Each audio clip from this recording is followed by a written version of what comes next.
Well, hello folks, welcome back to What's Cooking in Bert's Kitchen. Today, we're going to do a Christmas favorite, Swedish meatballs. You're going to be very, very happy about this one. You didn't get everything you wanted for Christmas. Somebody probably didn't make this for your Christmas Eve dinner.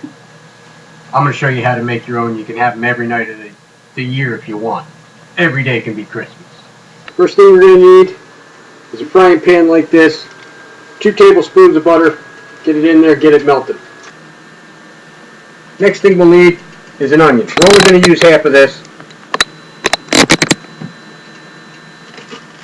And we want to cut this up as small as we can possibly get it. If you want to run it through a food processor, that's perfectly fine with me.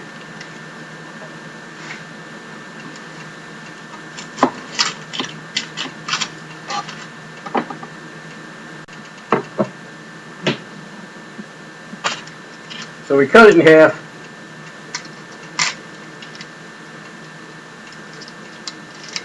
Peel off that first little layer. Again, as I've always told you, when you're using a knife, keep those fingers curled under.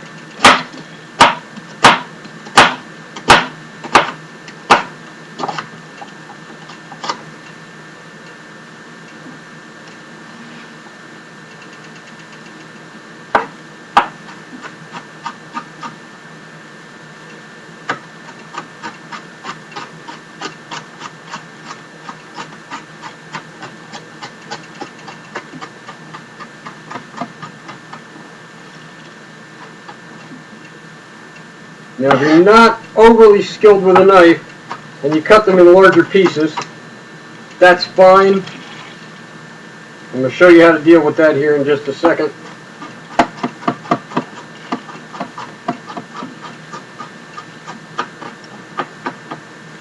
Basically, just stack everything up and just run your knife through it like that. You do it like that, you'll wind up mincing it down into some very small pieces. So now we've got that.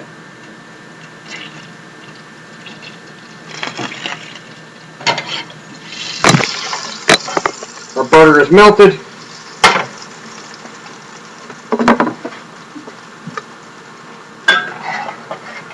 Get our onions in there. Keep it on medium heat at about 4. Move it around a bit. All we want to do is sweat these out. We don't want them to brown or caramelize. We just want to sweat them out until they become clear or translucent. And this will take a couple of minutes. Now while that's working, I want you to preheat your oven to 350 degrees, and we're going to start getting together the other ingredients we need for our meatballs. Okay, so we've come to the point where our onions are translucent. Get it off the heat, turn this off, let them sit and cool. So our onions have become translucent. Get them off the heat, turn the heat off, move the pan out of the way, let them cool down, because we're going to mix those into our meatballs. And you're going to mix those meatballs with your hands. The last thing you want to do is be sticking in there some greasy, hot onions. Just not going to make it a pleasant experience. So next we want to get a bowl. Now there's a couple of different ways you can do meatballs, just like a meatloaf, basically the same kind of recipe. You can use a combination of beef and pork. That's your traditional method, or beef, pork, and veal, or in this case I'm just using good old regular ground beef, because like everybody else, I'm on a budget. Here I have about 1.5 pounds of good ground beef. To this, we want to add a 1/4 teaspoon of nutmeg. I know, you're thinking eggnog. No, nutmeg is a very universally used in a lot of savory dishes. However, don't go overboard with it, because it is a very, very powerful spice. It will take over your whole recipe. So as I said, only a 1/4 teaspoon. Same thing, 1/4 teaspoon of allspice. Now, a lot of your Swedish and your traditional Swedish meatball recipes will say to use cardamom. That stuff is like $12 an ounce. I don't have that kind of money. This is a perfectly good substitute. Allspice. Again, quarter teaspoon. You could also use ground cloves instead of the allspice if you don't have allspice around. Then we want a teaspoon of black pepper.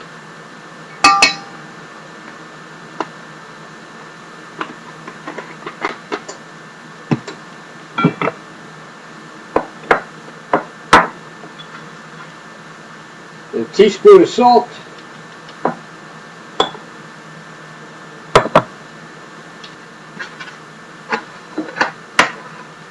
One egg.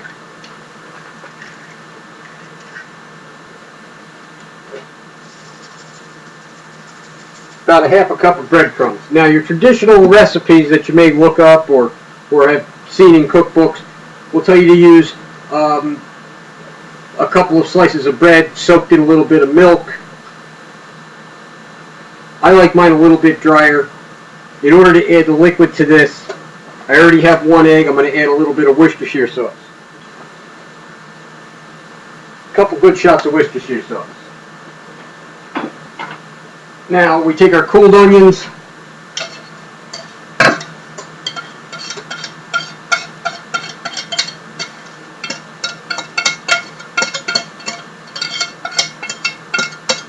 get them right in there.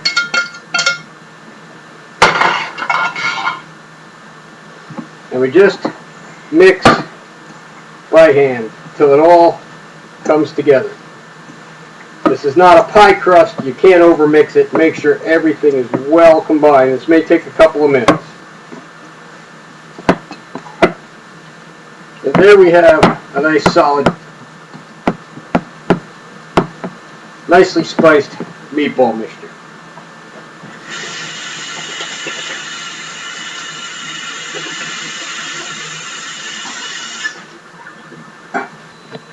So now comes to the time where we want to make the meatballs. Gotta go back to the old tried and true method, keeping everything the same size. Our good old little ice cream cookie scoop. Get them right here on a foil lined sheet pan. You'll get a fair amount of meatballs out of this mixture.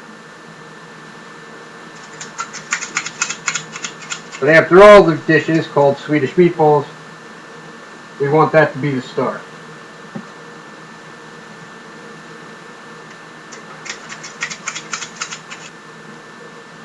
They're not going to expand or rise or anything of that nature. If anything, they'll shrink up a little bit. Give them a little bit of space between each of them. But, you know, half an inch. Now, a lot of your recipes will tell you to par cook these in some oil in a frying pan. I don't like to have too many things on my stove going at once. So we're just going to cook these to about a medium rare in there, and then we'll finish cooking them up in the actual sauce. Okay, so meatballs all laid out here. We're just going to pop them in this 350 degree oven. They're only going to be in there about 20 minutes or so.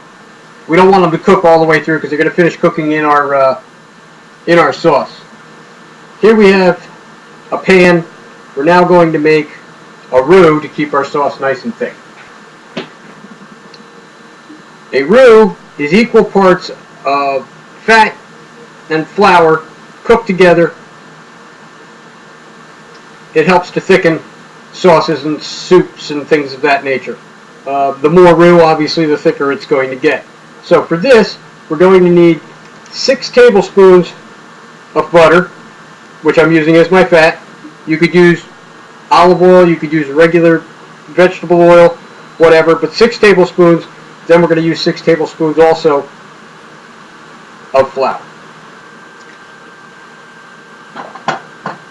Okay, so get your butter melting over low to medium heat, around 4. Now while we're waiting for that butter to melt, you don't want to add your flour until that butter is melted. We're going to talk about roux for a second. As I explained to you, it's equal parts fat and flour for thickening agents. You wait for your fat to become liquid if you're using lard or butter like this, which is the solid. You wait for it to melt down. Cook it in there. You need to cook your roux for at least 3 or 4 minutes to cook out that cereal flour type taste. And by cereal, I don't mean Captain Crunch. In this case, we're going to be making a beef stock. We want to cook it down till it's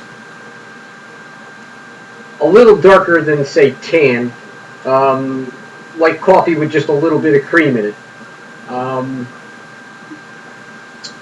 The rule of roux is the more you cook them, the less their thickening power. So if you're just making a white sauce, for example, an Alfredo or a chicken gravy or something that can stand with the white color, you don't have to cook it down that much, which means you're going to use a little less roux. There's not an actual rule of thumb as to how much. It depends on how much gravy you're making, etc., etc. You can make up a bunch of it, store it in the fridge, just throw a little bit in there. When it comes to a boil, see how thick it is. If it needs more, throw a little more in there. Let it come back to a boil until you get the right thickness. Okay, so our butter's completely melted there. It's kind of simmering a little bit. Like I said, we don't want to burn it, so don't put the heat on too high. Now we're going to whisk in, and you want to whisk the whole time, the flour. No need to sift this flour.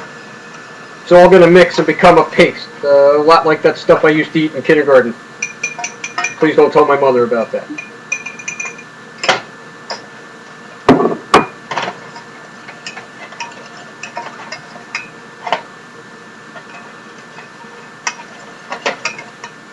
Now here, like I said, we're going to be cooking this for a few minutes.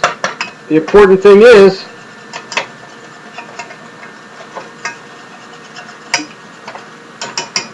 to get it all well mixed and don't let it just sit still. Every few seconds or so, go back and stir it around so that nothing burns on the bottom. This is going to take a couple of minutes. When I get back, we'll add the stock and make a gravy out of this. Okay, one other thing we should discuss about roux, they burn very easily. I got distracted, wasn't paying attention to mine, and it burned the butter in the flour. Just it started to burn on the bottom. That's going to add horrible taste. So I swapped out pans. I started over again.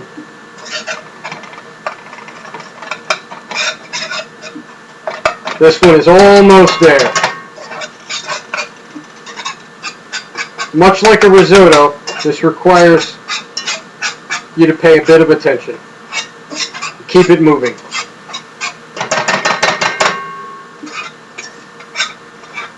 If someone knocks on the door, just yell, "Come in."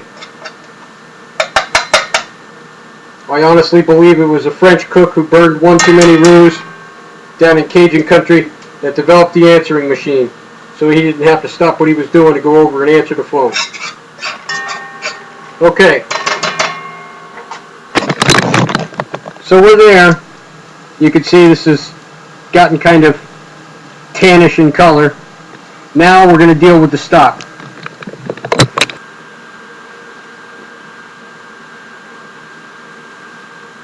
Here I have 1 quart of beef stock.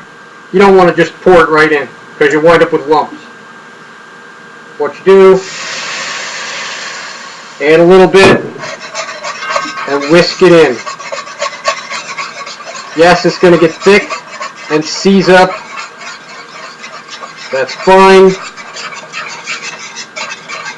This will start to thicken out those balls of flour, or thin out those balls of flour and butter that we have here. And a little bit more. Half cup at a time, somewhere in that nature. And keep whisking it through. This way you'll avoid any lumps in your gravy.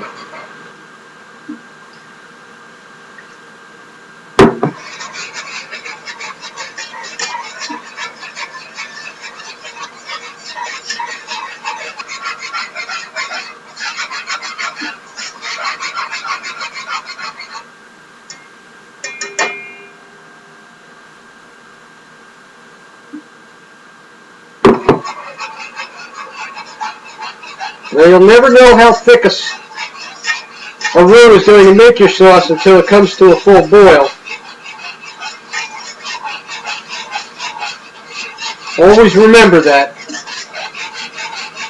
If it seems like it's thick enough yet, and it hasn't quite come to a boil, when you've got all this stock in there, maybe throw, a little milk or water, depending upon what kind of a gravy you're making. Just a little bit, a quarter cup at a shot, until it thins out to the right capacity when it starts to boil. Now we're getting there. Nice and shiny, liquid, no lumps. I can get the rest of this in there, but keep stirring the whole time.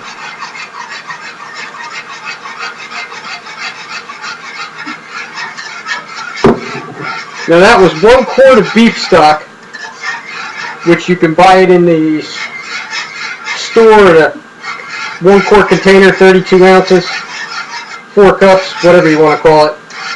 8 half cups, I don't care. It's a quart, 32 ounces. So get it in here, let's bring this up to a boil.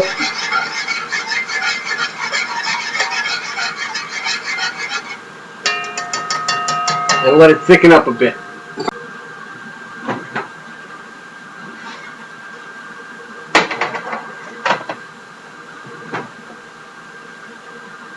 While that's coming to a boil, let's get our meatballs out and just let them sit there.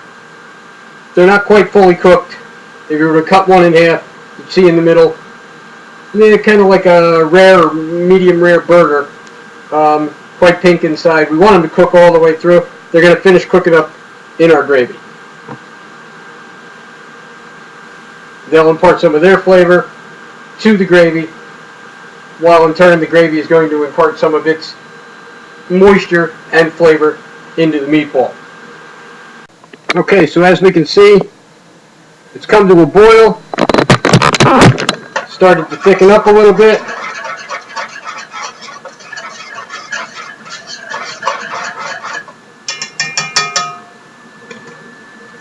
Now, we want to add our meatballs.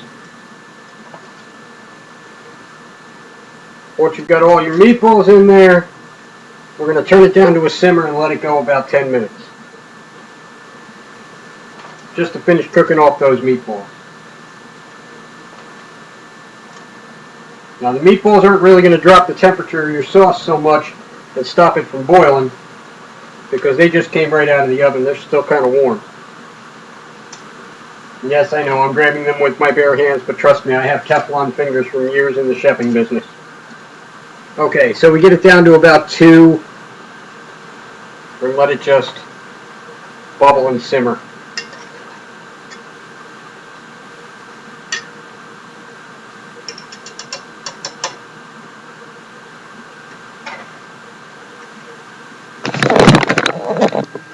Now, if you'll look closely at that, you'll see there's just a couple of bubbles popping up every once in a while. Nothing too big, nothing too rapid. That's a good simmer. Let it go for about 10 minutes at that rate. Then we'll throw in some sour cream. Boom! You've got Swedish meatballs. Okay, so this has been simmering. Meatballs are cooked all the way through. 9-10 minutes. Now we want to add half a cup of sour cream. More if you really like it. Half a cup seems to be the right measurement for this amount.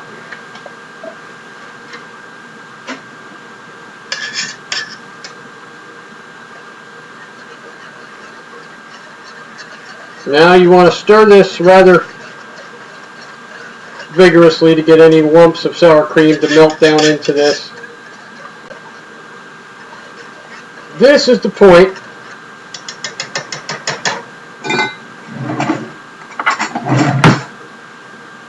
where you want to taste it.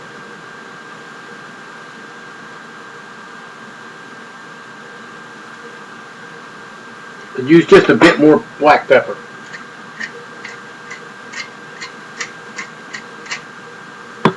Salt content is perfect.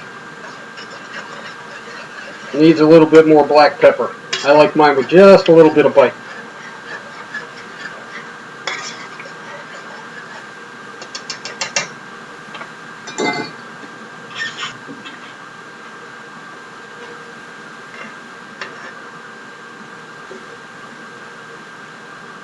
Perfect.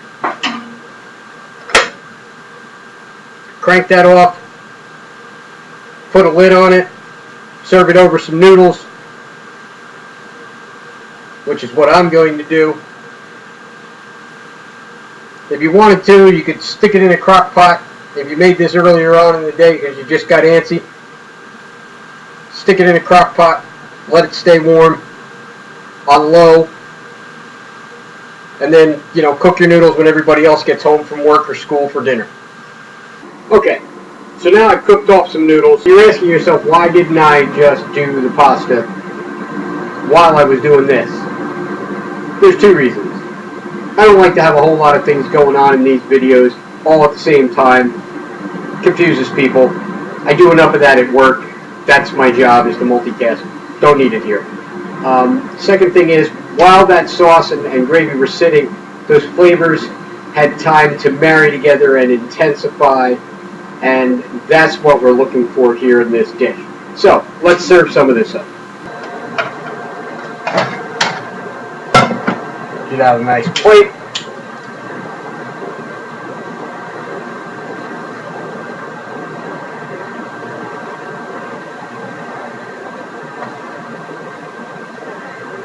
Nice little pile of wide egg noodles right here in the center.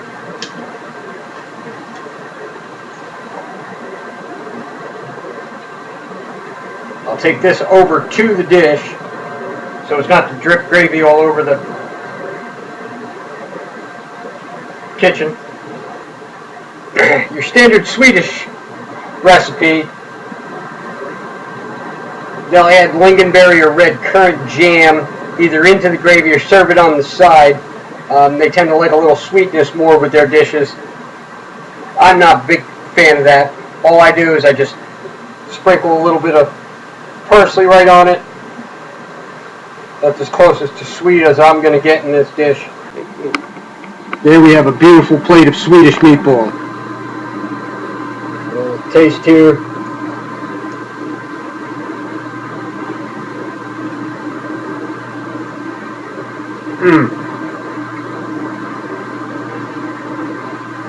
It's not that difficult. Takes a little bit of time, but well worth the effort. You serve this up to people because it does make quite a bit. Serve this up at your next dinner party.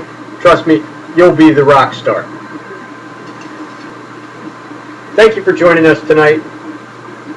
Hope that we've given you a recipe here that you're going to be willing to try. It's really not that difficult, and as I said, it's going to make you a rock star. You're going to be happy.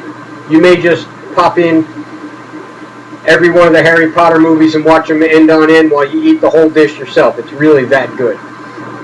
Again, thanks for stopping by, and come back and see us next time to find out what's cooking in Bert's kitchen.